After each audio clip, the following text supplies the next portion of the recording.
Hola, bendición. Bueno, ya estamos llegando al final de esta materia, la teología de la cruz. Vamos a ver el capítulo 8.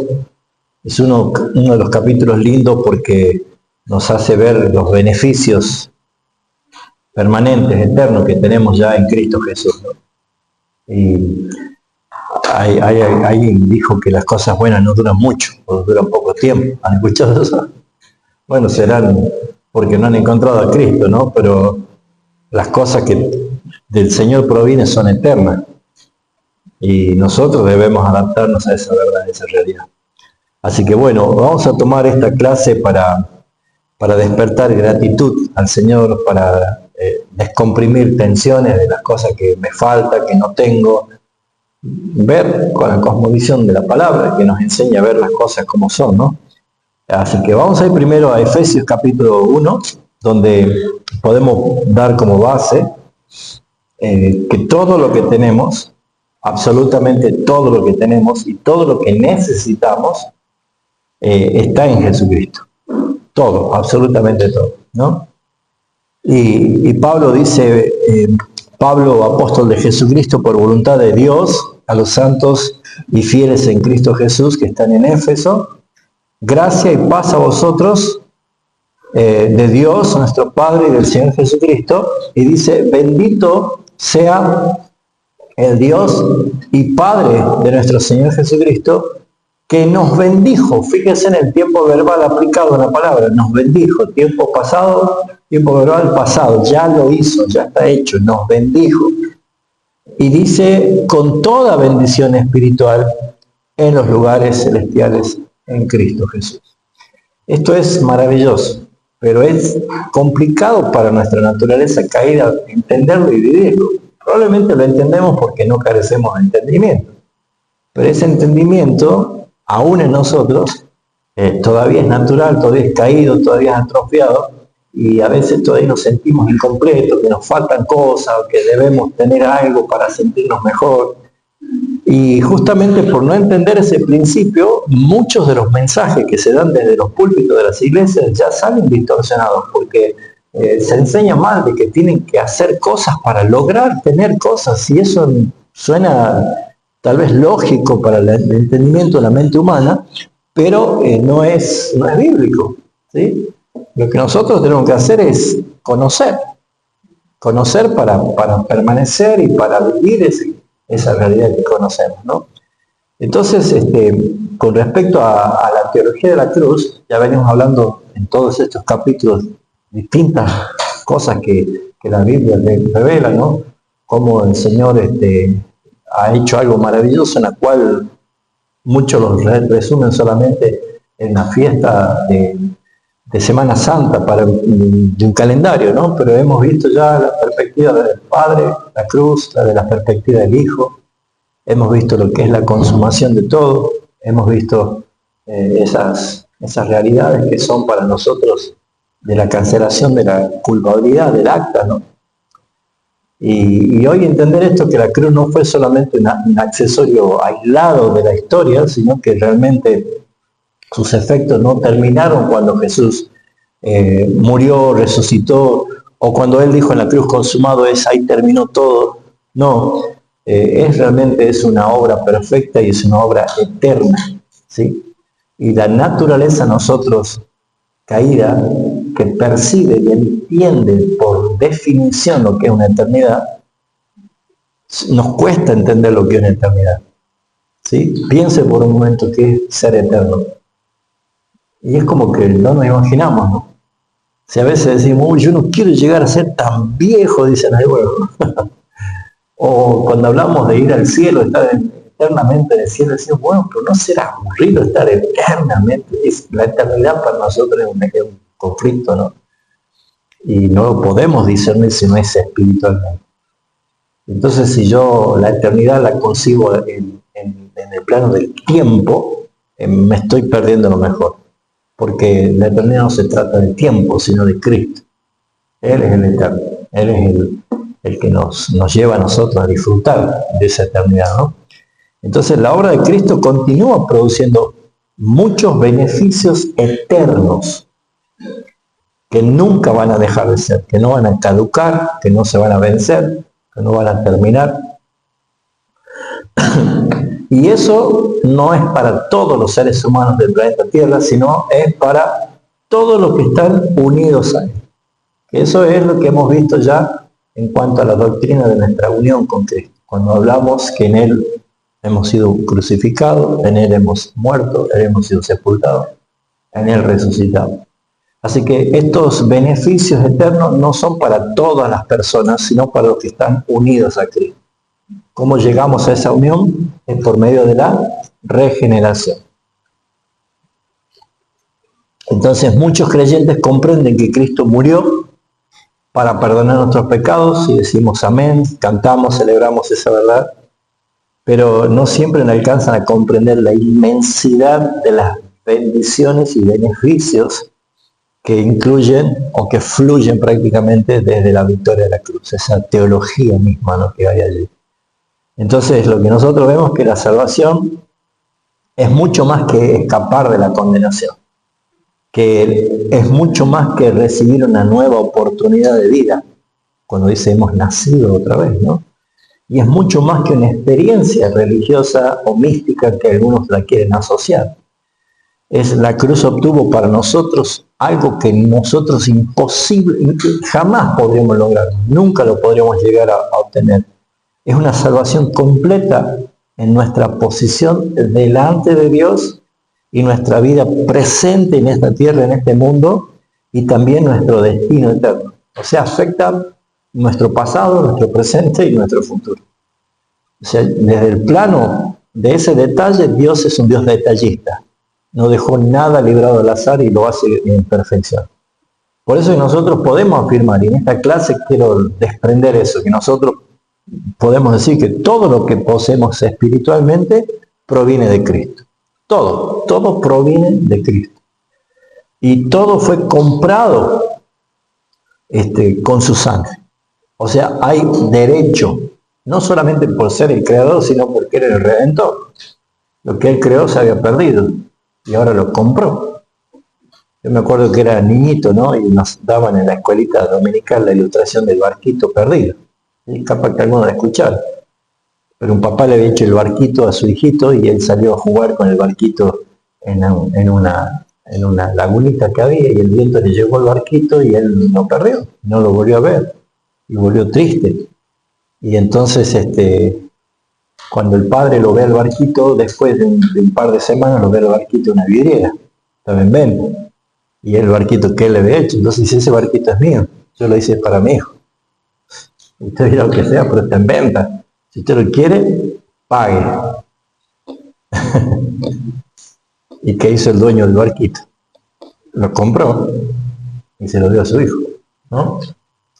Nosotros somos el fruto de la creación y todos nosotros hemos sido creados. Todo lo que creado existe, lo que existe es por Dios. Pero el pago de la redención, el costo, la sangre de Jesucristo, fue realmente una maravilla el plan de Dios para rescatarnos. Por eso es que somos doblemente. Él nos creó y Él nos compró. Somos de Él. Y Pablo lo dice bien clarito. Ya no nos pertenecemos. Somos de Él, del Señor. Entonces, todo lo que poseemos espiritualmente viene de Cristo. Fuimos comprados por su sangre. Todo fue asegurado por su obediencia. Y todo es recibido por gracia. Entonces, ¿cuál es el primer punto? Y ahí tienen los textos en verde para que yo pueda tomar mi café, ustedes van a leer. Entonces, busquen los textos que están allí. ¿Cuál es el primer punto en el cual nosotros podemos decir que es un beneficio permanente que hemos recibido desde la cruz victoriosa de nuestro Señor Jesucristo? Es la justificación. O sea, ser declarados justos delante de Dios. Y acá es bueno identificar primeramente cuál es el problema. El gran problema del ser humano no es económico, sino él hubiera enviado un economista, ¿sí? De tal manera amó Dios a los endeudados que envió a un economista, ¿sí?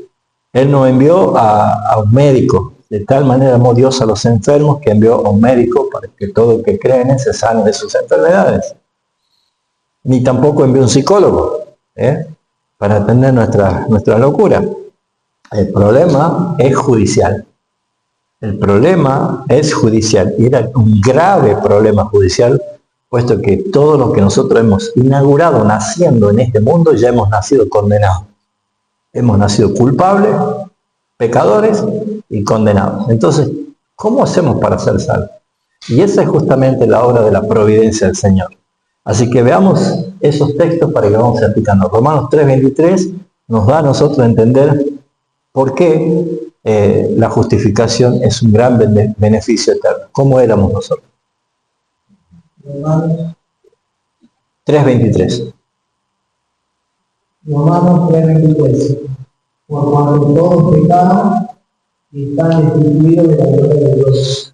Esa destitución se llama ser arrancados, expulsados, sacados por un Dios santo. El pecado ha provocado esa separación, por lo tanto, todos pecaron. No hay ninguna excepción. Todos somos pecadores. Así que el problema principal del ser humano es el pecado. El segundo texto es lo que se logró con la justificación y cómo nosotros hemos sido justificados y qué beneficios tenemos de la justificación. Justificados pues por la fe tenemos paz para con Dios por medio de nuestro Señor Jesucristo. Desglosemos ese versículo entre todos, no lo voy a hacer yo, ¿sí? ¿Qué dice? Justificado pues por la fe. ¿Cómo uno logra ser justificado delante de Dios? No hay otra forma, no es por obras, ¿sí? No tengo que hacer méritos, no tengo que portarme bien o hacer muchas cosas. No, es por la fe. La fe es un don de Dios, es un regalo de Dios. Justificados por la fe, hay un beneficio. ¿Cuál es el beneficio? Tenemos paz para con Dios. Todos sabemos lo que es estar en paz con alguien, ¿no es cierto? Porque ¿qué sería lo contrario? ¿Qué es estar enemistado o en violencia con otra persona? Nadie quiere ese momento. Es horrible. Nadie quiere eso. Pero estar en paz es, como se dice, impagable, ¿no?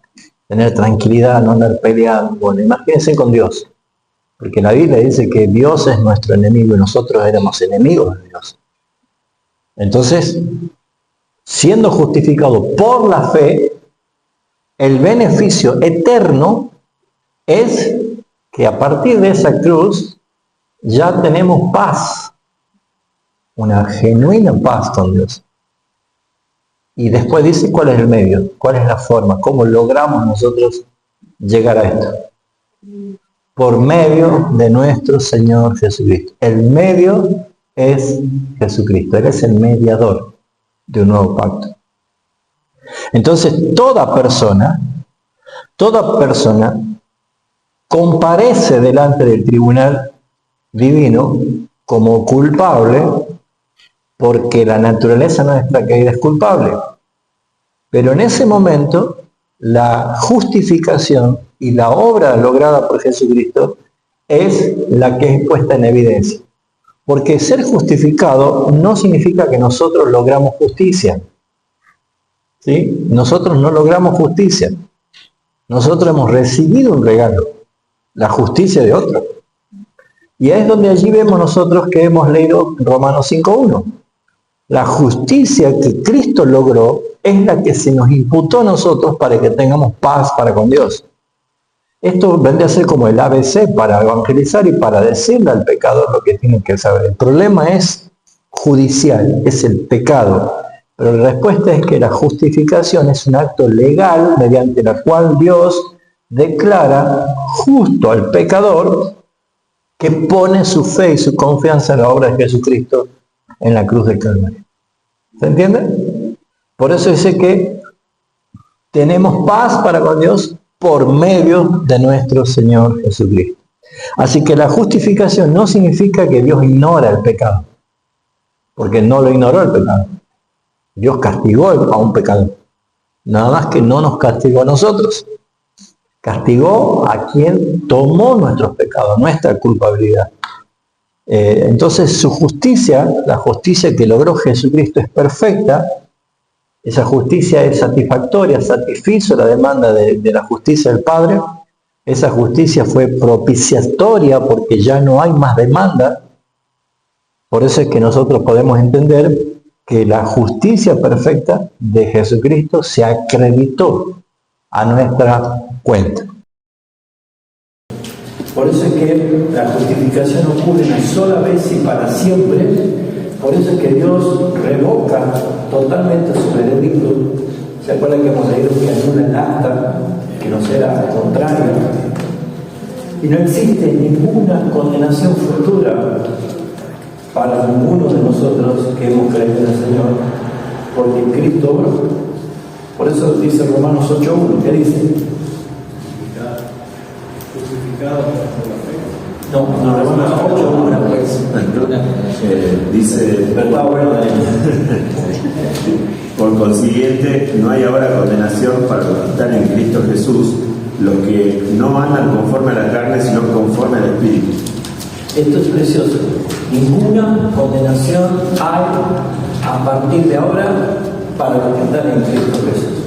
Es como que la sanción, ese delito judicial, ese decreto judicial, lo dijo el Padre abiertamente, que se escuche en todo el universo, que establezca y que pueda entender que esa verdad no puede cambiar. Él dijo, ahora ninguna condenación hay para los que están en Cristo Jesús.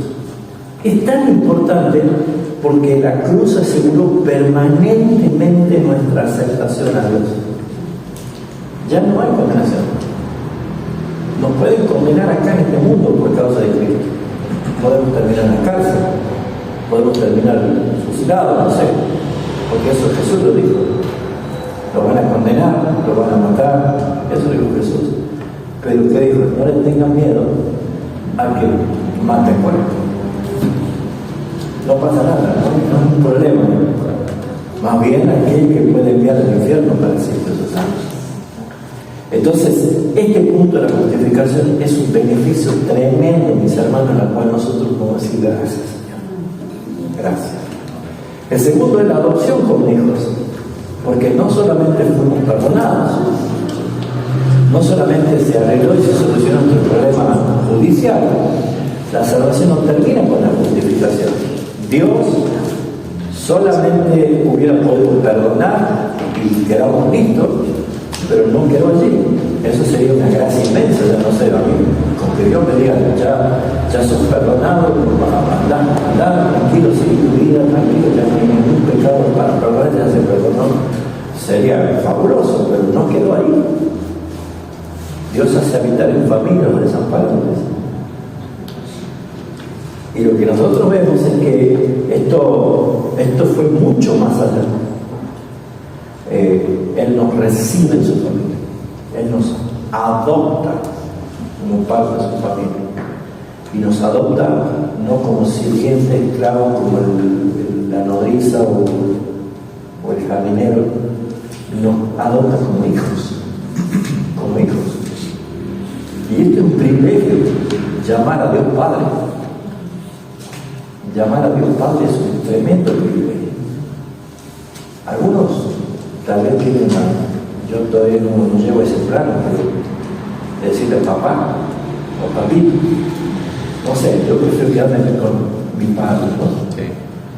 Pero creo que algunos se exacerban la confianza olvidándose que nosotros somos aceptos, no por quienes somos, sino porque estamos en el amado.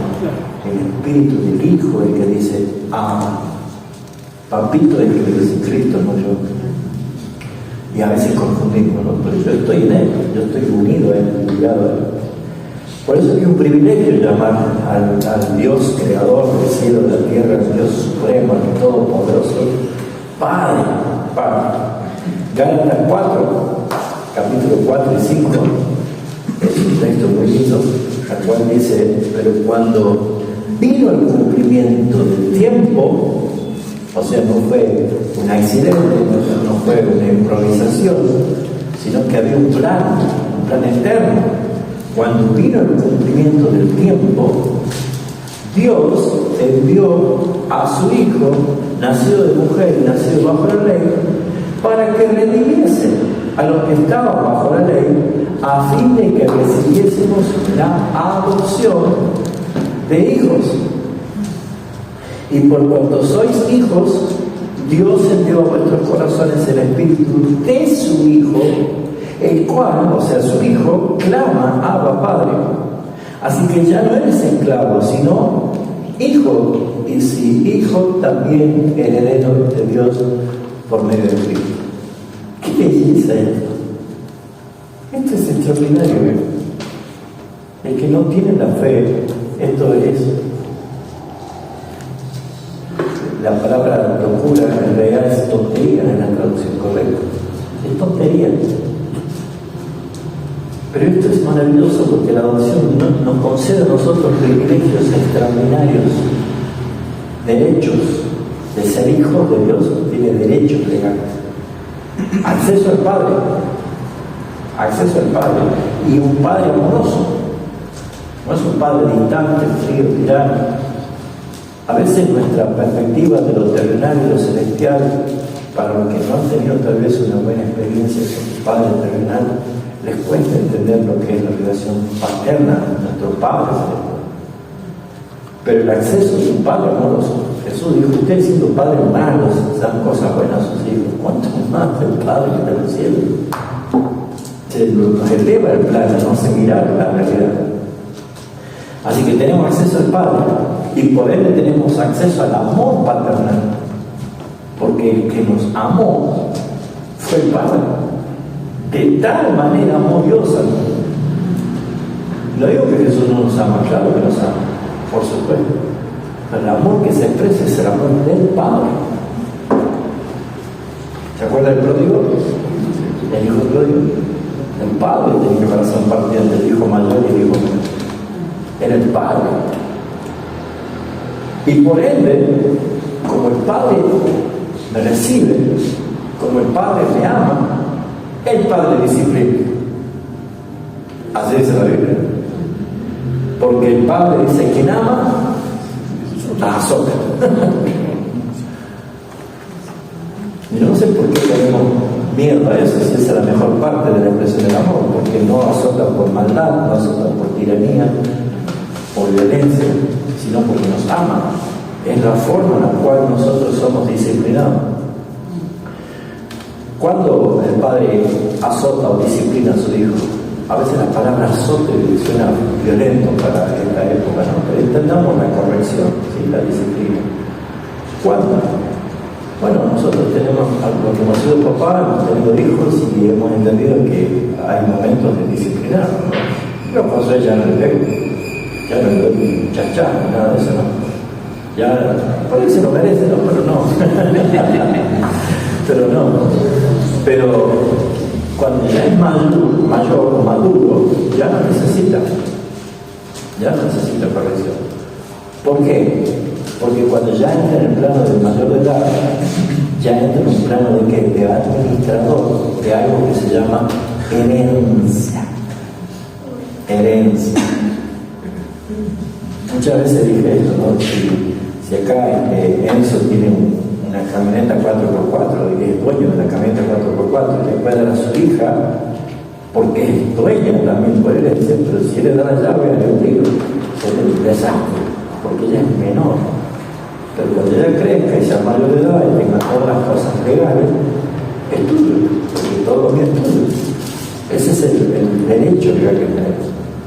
Bueno, acá vemos nosotros que el espíritu de adopción, que dice justamente, el que clama a nosotros al Padre, es el estado de madurez. Esa es la palabra iglesia, es la declaración de la palabra adopción, ¿no? Porque nosotros adopción lo tomamos simplemente con la idea de prohijar a un hijo que no es nuestro como si fuera nuestro. Y es verdad, es legal eso. Pero la palabra huiostesia de la palabra adopción del griego es justamente declarar mayor de edad o declarar maduro, o sea, de darle la legalidad de usar su herencia. ¿Se entiende? Entonces, eso nos lleva a nosotros a tener una comunión permanente. Por eso es que Pablo insiste que la iglesia debe alcanzar, la iglesia de Corinto decía, madurez, no andar en niñerías, no ser niños. porque debemos entender que somos administradores de la gracia. ¿Se entiende? Entonces el creyente ya no se acerca como un criminal perdonado, ¿sí? O como un deudor compulsivo que me pagó la deuda por gracia. No, el creyente se acerca como un hijo amado. Por eso se puede entrar cuando quiera delante de mi presencia. Esa es una herencia, es un beneficio eterno delante del Señor. Por eso es que nosotros somos herederos juntamente con Cristo. Fíjense en Romanos 8:17. Lo hemos leído igual a 4:7, pero alguien vea Romanos 8:17. Dice, y si hijos, también herederos de Dios y coherederos con Cristo, si es que padecemos juntamente con Él, para que juntamente con Él seamos glorificados. Bueno, igual leído todo el versículo, yo quería que lea la mejor parte, nada más. Nunca la Biblia nos deja cosas inconclusas. Pablo dice, yo le di todo el consejo de Dios. Porque la primera parte dice que lindo, somos herederos juntamente con Cristo en todas las cosas, si es que padecen juntamente con Él. No es una condición, hay una legalidad, pero sí es importante entender el valor y el costo de las cosas. ¿Qué hace usted si a un amigo usted le regala algo que a usted le costó mucho esfuerzo y trabajo y le regaló algo, no sé, una campera, ¿no? Una campera, qué linda campera, o ese, este le va a gustar, ya le regalaste la campera, ¿no? Y a pocas semanas le encontraste la campera y le regalaste el basurero de la casa de la puerta del tirón. Qué dolor, qué tristeza, qué mal me cayó eso. ¿Por qué? Porque no lo valoró. ¿Por qué no lo valoró? Porque no le costó. Entonces el padecimiento que está asociado con Cristo no es porque nosotros debemos ganarnos la herencia, sino entender el costo. Entender el costo. Así que cuando padecemos, no padecemos porque Dios quiere disfrutar de nuestro padecimiento, sino para que podamos entender que cada uno de esos padecimientos por causa de Cristo tiene mayor recompensa. Mayor recompensa. Vamos a ver. Número 3, tercer beneficio eterno, la santificación, que es transformados a la imagen de Cristo. Nosotros vemos que la obra de santificación es sinérgica, o sea, actúan dos fuerzas, el Espíritu Santo y de obediencia. El Espíritu Santo está garantizado que lo va a hacer siempre, porque para eso fue enviado por el Padre. Eso dijo: ustedes no quieren que yo lo haga. ¿Y por qué no creen? Y no es culpa del Espíritu Santo, es la otra parte, somos nosotros. Yo soy el disciplinado, yo soy el que dejo las cosas medio hacer. Yo soy el que no pongo mi voluntad para resistir la tentación, para batallar contra el pecado, para hacer morir el terrenal, para no dar lugar a la carne. O sea, soy yo el que no hago eso. Entonces no es culpa del Señor la falta de crecimiento o mi vida espiritual en plenitud, sino que nosotros entendemos que la santificación es con el único propósito de que nosotros alcancemos una transformación a la imagen de nuestro Señor Jesucristo. Porque si alguien dice que yo soy salvo y no muestro transformación, debería repensarlo o evaluarse. La salvación lleva implícito una transformación. Es más, 1 Corintios 5:17 dice que si alguien está en Cristo es nueva criatura. Nueva. Entonces la gracia justifica, pero también santifica. La gracia tiene esas dos piernas que caminan al crecimiento de Cristo. Justifica y santifica. Entonces Dios no solamente camina hacia ese objetivo, que nosotros alcancemos la plenitud, la imagen de nuestro Señor, sino que Él cambia nuestra posición legal para que podamos lograrlo. Porque, no sé, si alguien está preso, uno puede soñar y decir: uy, yo el domingo voy a correr una maratón. Bueno, pero si afuera de la cárcel está la maratón, mientras esté adentro no puedes correr, no puedes. Bueno, cuando cambia la condición legal, ahora sos libre, ahora vos podés hacer cosas que a lo mejor querés hacer. Bueno, el hecho de que Dios nos haga libre nos muestra a nosotros que tenemos una meta, un objetivo. Es la gloria de Dios, la gloria de nuestro Señor Jesucristo. Por eso es que Dios transforma nuestro carácter. Fíjense en 2 Corintios 3:18, que habla justamente de la santificación. ¿Sí? Por tanto, nosotros todos, mirando a cara descubierta como en un espejo la gloria del Señor, somos transformados de gloria en gloria en su misma imagen, como por el Espíritu del Señor. ¿Dónde está tu punto de referencia? ¿Dónde pones tu mirada? Si dice la palabra, poner la mirada en las cosas de arriba, está hablando de la gloria del Señor. Si vos mirás la gloria del Señor, entonces vas a ser transformado de gloria en gloria. Porque para llegar a esa expresión de plenitud, que es donde todos vamos a concluir, la santificación es necesaria. Porque, ¿qué es gloria? Es luz. Doxa, es el brillo incandescente, ese resplandor que sobrevivió a Saulo de Tarso al mediodía, que sobrepasaba la luz del sol, que lo dejó ciego. Gloria. Es esa transfiguración de Jesús que por gracia el Padre puso una nube, un bordón oscuro para que se tapen Pedro, Juan y Jacobo, porque si no se van a morir, porque los serafines se tapan sus ojos delante de la gloria del Señor, porque no puede ver el hombre la gloria y permanecer vivo. Entonces, para ver la gloria, para contemplar la gloria, esa gloria que es luz, nosotros tenemos que ser transformados de gloria en gloria para alcanzar eso.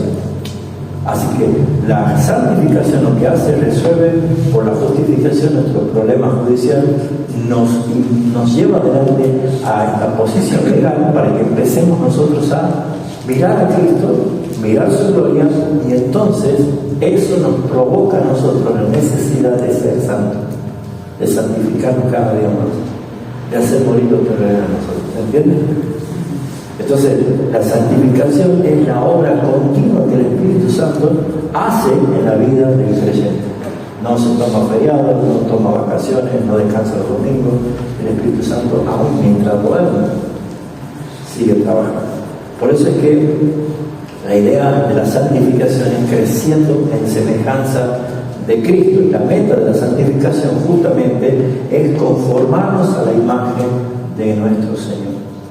Y Dios utiliza esos medios de gracia que lo tenemos, por eso es que no lo descuide. Su palabra, la palabra es algo que leo la Biblia, que estudio la Biblia. No lo ve así porque es la forma, los medios de gracia que Dios nos ha dado para alcanzar esa transformación, gloria en gloria, gloria en gloria, gloria. Es como pasos de gloria. La oración, otro medio de gracia que Dios nos ha dado, es llevar el resultado de nuestra vida de palabra diaria, nos va a desembocar en el resultado natural de oración. La oración ya no es forzada, no es pacata, aburrida, nada, eso ya es natural. Y la oración no es solamente el apartamiento de un momento, sino es una vida conectada con el Señor. ¿Sí? Nunca he hablado mientras manejo una moto, ni no sirve el rojo. No hace falta ser el rojo, pero no está en el Espíritu, está orando, no va. ¿Sí? La iglesia es un medio de gracia. Por eso es que el Señor nos manda a congregarnos, a estar, somos parte de un cuerpo, pertenecemos a un cuerpo, nos nutrimos, nos edificamos. Las pruebas son medios de gracia. No se sorprendan del fuego de la prueba que les ha venido como algo extraño que está aconteciendo. Más bien gócense, dice la palabra, ¿no? La disciplina es un medio de gracia. ¿Sí? A veces la patita de la oveja hay que ser quebrada, no la mata, la quiebra la pata, la entamilla. Y la oveja aprende a ir arriba del hombro del pastor y al comer de la mano del pastor, y si el pastor le lleva a tomar el agua, va a tomar el agua porque el pastor le lleve. Ya manda por allí corriendo por todos lados. Y cuando le saca la tablilla, ya tiene un hábito, ya hay al lado del pastor. Jesús es nuestro pastor. Y David, cuando experimentó su caída, su pecado, dijo: no quiero mi hueso, restabla mi hueso que estaba aquí. Esa es la idea, esa es la imagen.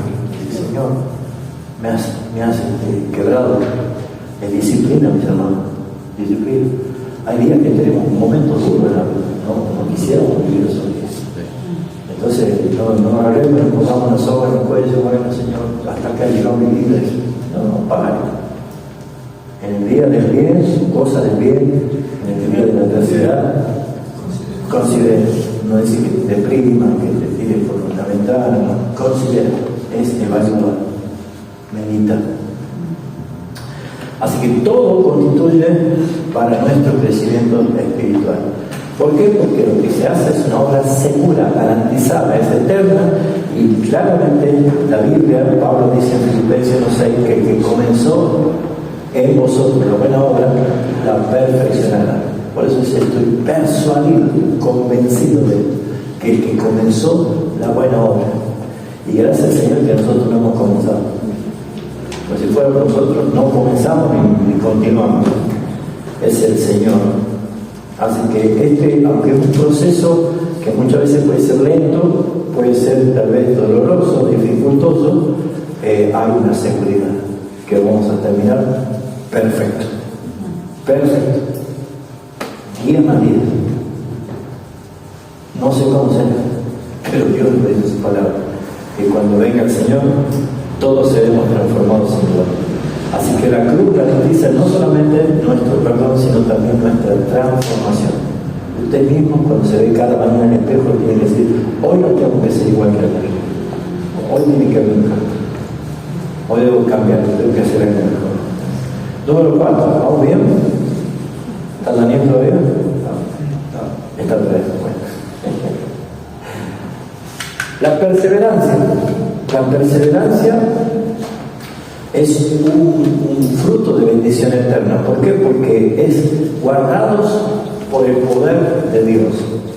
El día que algún escogido de Dios se pierda es porque Dios dejó de ser Dios. Por lo tanto, jamás alguien se va a perder siendo escogido de Dios, porque eso nos da la seguridad eterna. Y una de las grandes preguntas en la vida cristiana es, ¿podrá el creyente perseverar hasta el final? Justamente la confesión de fe nos ayuda a entender que nosotros perseveramos porque Dios nos preserva. Esa perseverancia es el resultado de la preservación. Y por eso es que la respuesta es clara, sí, porque Dios preserva a los suyos. Y esto lo vemos nosotros en Juan 10, 27, 28, aquí lo lean. Juan 10, cuando Jesús está hablando como el buen pastor. Juan 10, 27 y 28. mis ovejas oyen mi voz, y yo las conozco y me siguen. Y yo les doy vida eterna, y no perecerán jamás, ni nadie las arrebatará de mi mano. Ese texto, aunque es tan claro, todavía hay un sector de hermanos que no le nace la luz de entender y siguen pensando que la salvación se pierde, ¿no? O sea que si se pierde, tengo que decir que yo la he ganado. Porque si yo no la he ganado y me la ha sido dada, por lo menos Dios no dice que va a ser tuya. Entonces, la perseverancia no descansa absolutamente en la fortaleza humana, descansa en la fidelidad divina. Dios es fiel y Él lo garantizó. Y hay una cita que ya vamos a leer enseguida, que habla de Hebreos, que dice: Dios no pudiendo jurar por otro mayor que Él, juró por sí mismo, diciendo: yo te voy a bendecir, quédate tranquilo. Eso me encargo. Así que juró por sí mismo. Así que si la salvación dependiera de nosotros, mis hermanos, pues todo la perderíamos en un momento, ¿no? Pero depende de Cristo, gracias al Señor. Nadie la salvará de nada. Así que somos guardados para la gloria del Señor. Primero Pedro 1:5. ¿Cuál es el propósito? ¿Cuál es el motivo? ¿Por qué somos guardados por el Señor?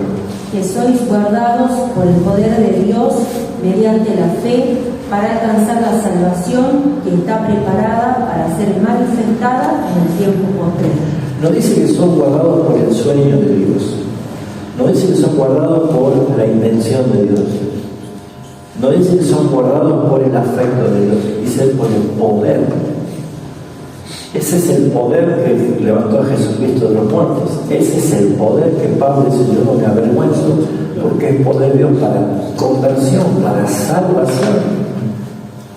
A veces se atribuye demasiado poder a resucitar a los muertos, o demasiado poder a dar vista al cielo.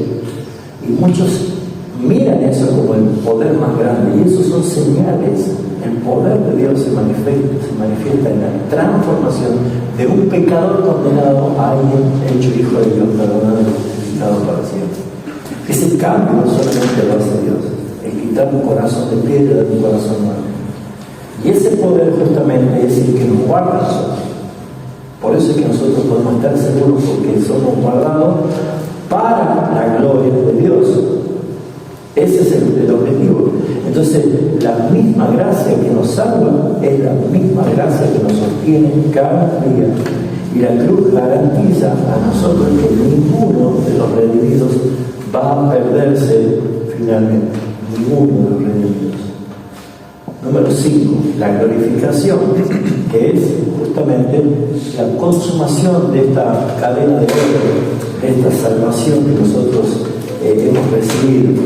Si bien es cierto, por fe nosotros decimos somos salvos, y la realidad es que nosotros estamos siendo salvados, ¿sí?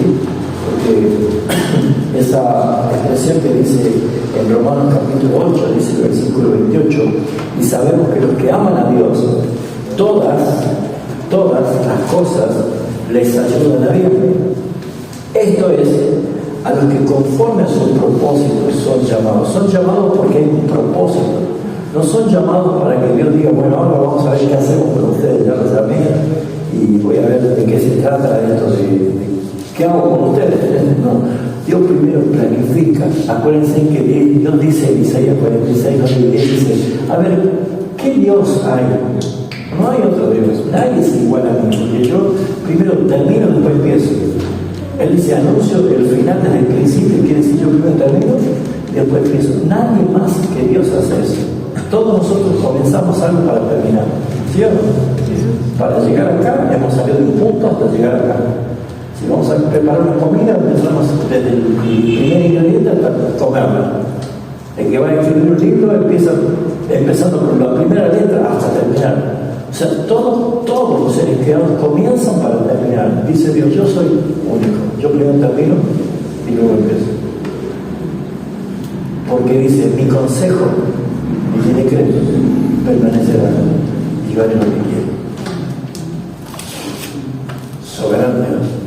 O sea que tu vida, mi vida, nuestra tarea, la vida de la humanidad no es improvisación de nadie. Salmo 139, 16 dice, en tu libro estaban escritas todas las cosas que luego fueron formadas sin falta alguna de ellas. Al tener un Dios de planes, un Dios soberano, un Dios que hace todas las cosas conforme al puro deseo de su voluntad, nosotros estamos viviendo cada día el desenrollar de nuestra vida escrita delante de la fundación del mundo. Vamos cumpliendo cada momento. Por eso Jesús decía, no te afanes por el mañana. Cada día tiene su propio afán, pero no te afanes, mejor sabes que busca primero el reino de Dios y su justicia, y todas estas cosas ya están escritas. Por eso Jesús dice, el Señor, mi Padre sabe antes que ustedes le pidan a ustedes. Qué maravilloso.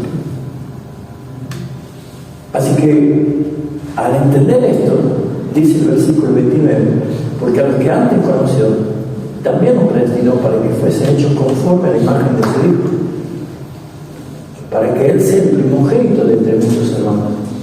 Y ahí está la cadena de oro. Y a los que predestinó, a estos también los llamó. Y a los que llamó, a estos también justificó. Y a los que justificó, a estos también glorificó. ¿Cuál es la palabra que se repite en ese versículo? También. Quiere decir que ni uno más ni uno menos.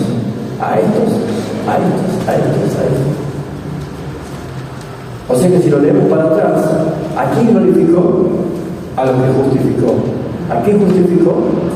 A los que llamó antes. ¿A quién llamó antes? A los que predestinó. ¿Y el que predestinó?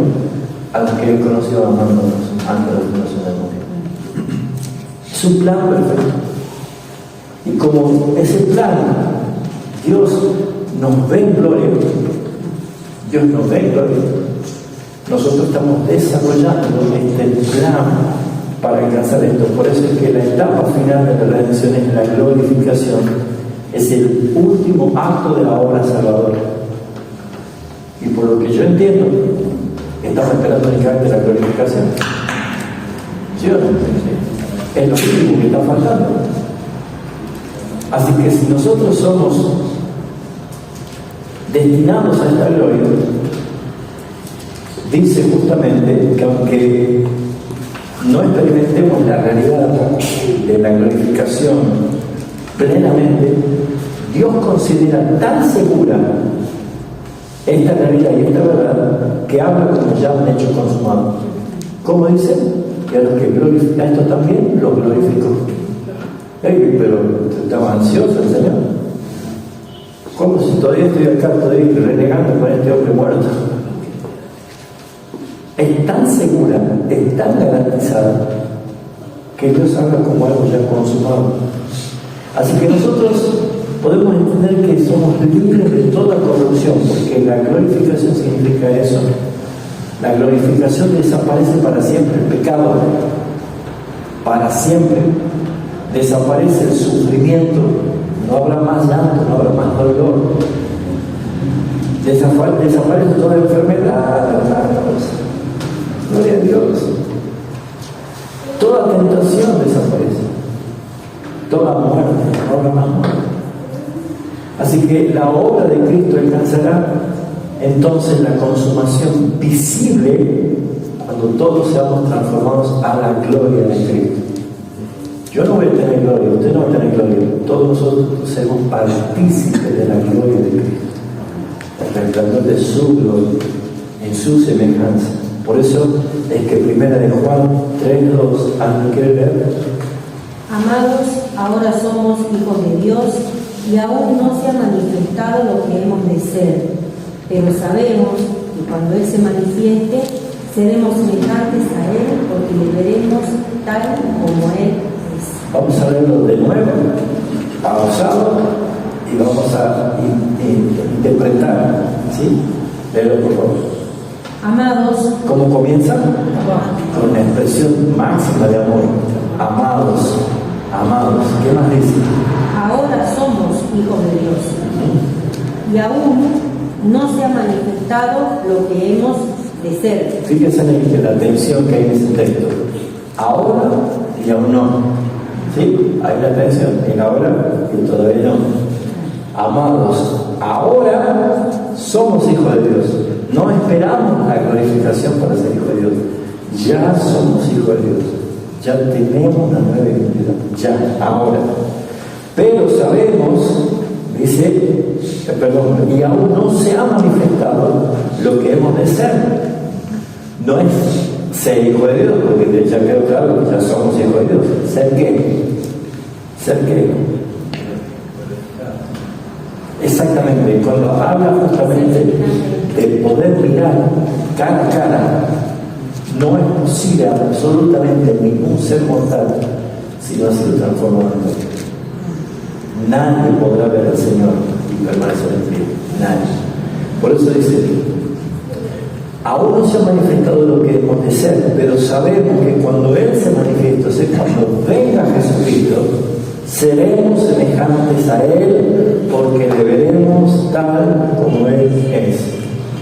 Así que mis hermanos, ¿cuál es la recomendación? Versículo 3, y todo el que tiene esta esperanza en Él, ¿qué hace? Se purifica a sí mismo como Él es puro, o sea, se santifica. Batalla con más ganas contra el pecado. Y si peca, vea la página anterior, confiese el pecado y el Señor le limpia y lo perdona.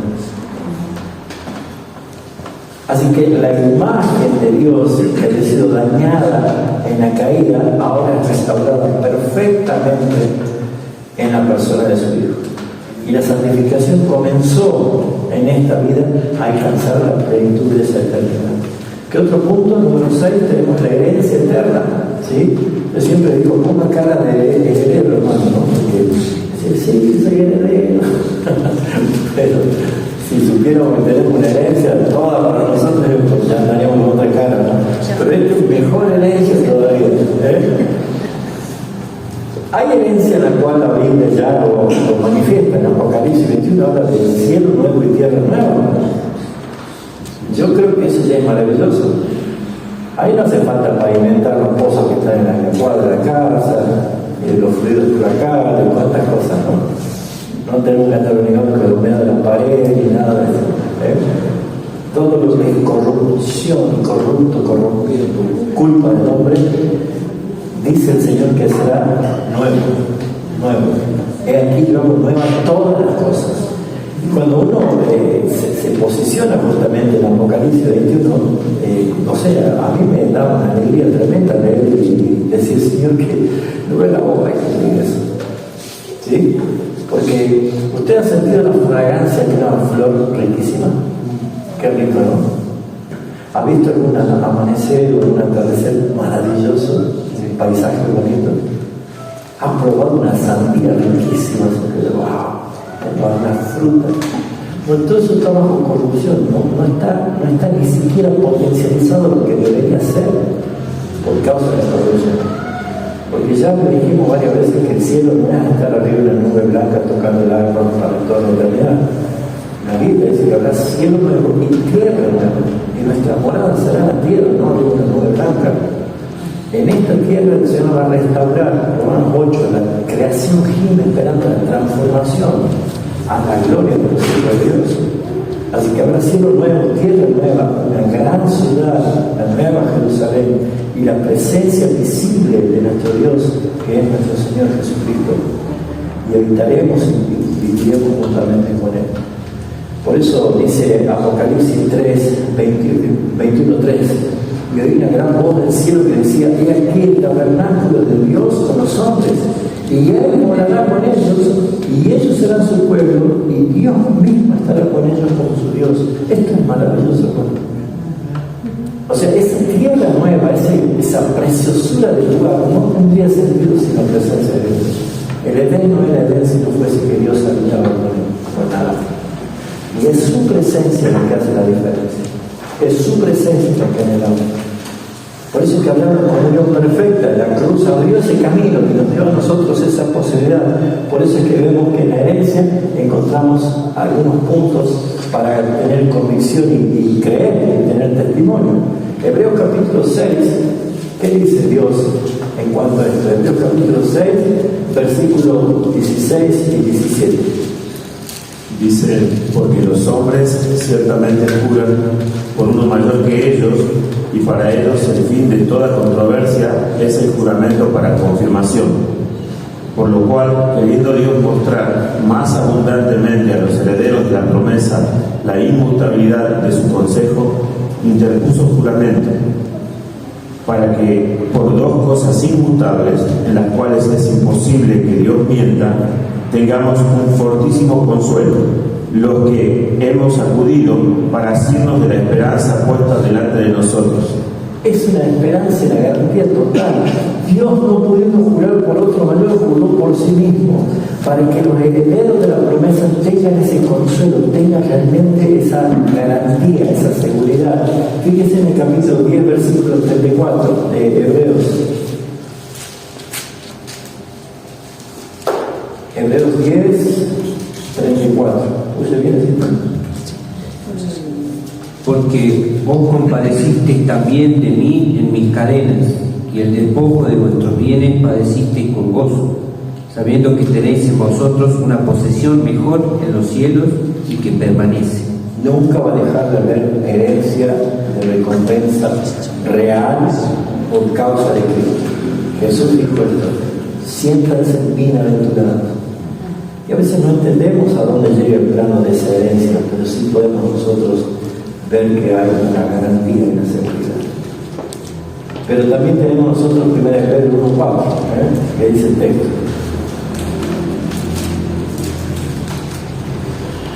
Dice: para una herencia incorruptible, incontaminada e inaccesible, reservada en los cielos para vosotros. ¿Cómo se llama el banco donde está mi herencia? Es tuya, está reservado en los cielos para vosotros. ¿Por qué no recibir? Porque piden para gastar acá. Y acá no la van a disfrutar. Porque acá el ladrón, la polilla, el orinco no, pero acá no. En los cielos. Porque habrá cielo nuevo y tierra nueva. Y las naciones enteras, todas las naciones redimidas, o sea, todos los escogidos de todas las naciones, La visión de Apocalipsis: traerán sus herencias y las arrojarán a los pies de Jesucristo. No la corrupción, no el pecado.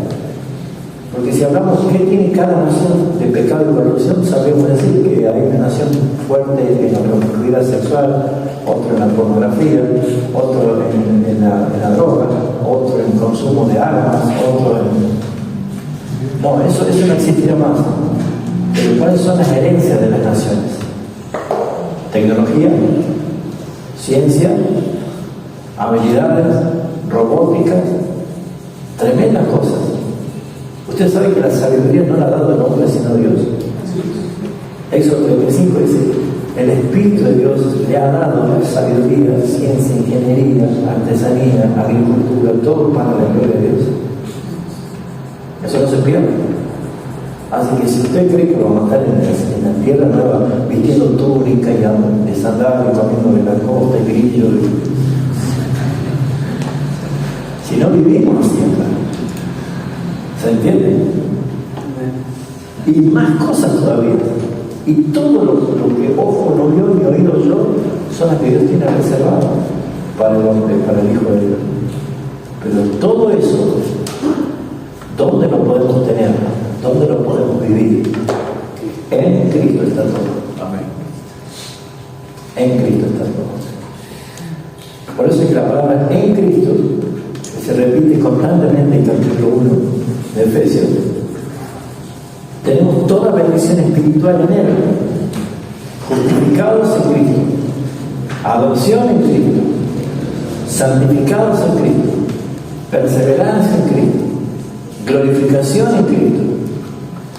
Nada existe fuera de Cristo. Hay que leer el texto, viene Juan 5:12, ahí lo dice todo. Alexis. El que tiene al Hijo tiene la vida.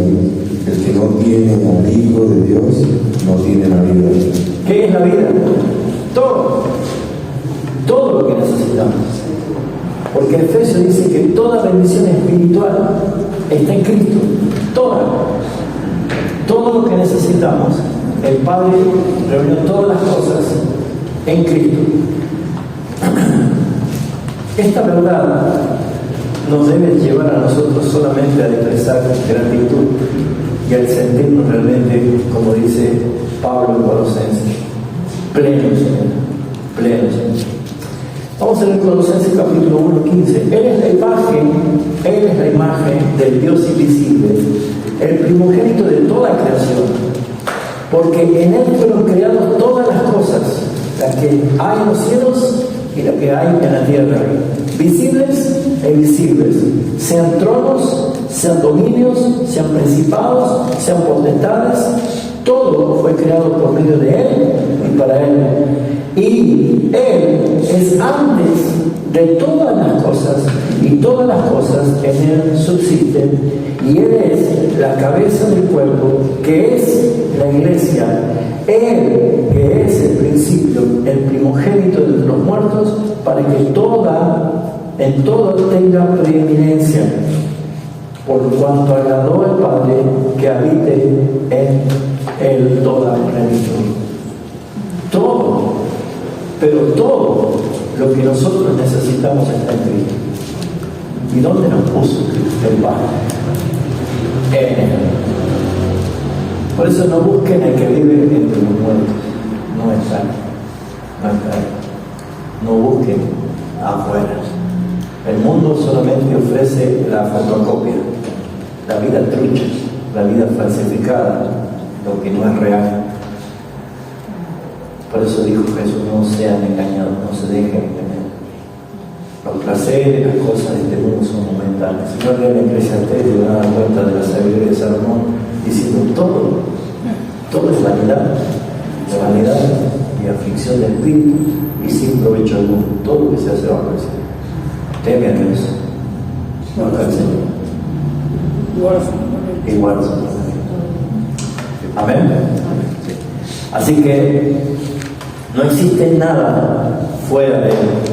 Cristo es la bendición suprema. Todos los creyentes, todos, muchas veces dudamos. Y a veces nos enfocamos en beneficios que pudiéramos alcanzar o tenerlo para sentirnos plenos. Pero la salvación, el Evangelio nos dice otra cosa, que en Cristo lo tenemos todo. Cristo no solamente da beneficios, Cristo es la bendición principal para nuestras vidas. La vida eterna consiste en conocerlo y disfrutar de Él para siempre. Por eso es que los consejos prácticos para nosotros es que el creyente debe vivir agradecido por estas bendiciones obtenidas por la cruz. Descansar en la seguridad de la justificación. Disfrutar de la adopción como hijos. Él es nuestro Padre.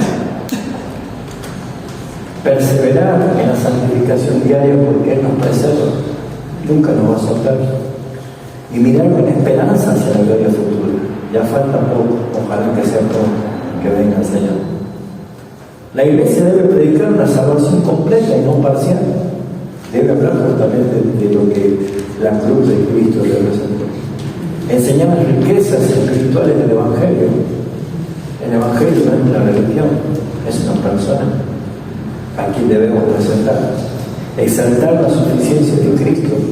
La Iglesia debe dirigir la mirada de los creyentes hacia la eternidad. No ponga la mira en las cosas terrenales, sino en las cosas eternas. Bien, concluimos. La cruz no solamente resolvió nuestro problema judicial del pecado, sino también nos abrió las compuertas de todas las bendiciones espirituales que Dios puso en Cristo Jesús, para disfrutar de Él para siempre. Así que por medio de Cristo hemos sido justificados, adoptados, santificados, preservados y glorificados. Y esta obra consumada de la cruz continúa produciendo frutos para toda la eternidad, cuando nosotros vemos que cada beneficio de la salvación descansa sobre la obra perfecta de nuestro Salvador. Nadie puede añadir nada a ella, nadie puede mejorarla y nadie puede reemplazarla. No hay comparación, no hay igual en esto. Por eso que cada creyente vive confiado en Cristo, creciendo en Cristo y en su gracia, esperando el día que Cristo venga nuevamente para verle cara a cara. Entonces, toda bendición que fluye de la cruz, toda bendición que nos conduce a Cristo y toda la gloria pertenece solamente a nuestro Señor, para que nosotros seamos bendecidos con más gracia. Amén.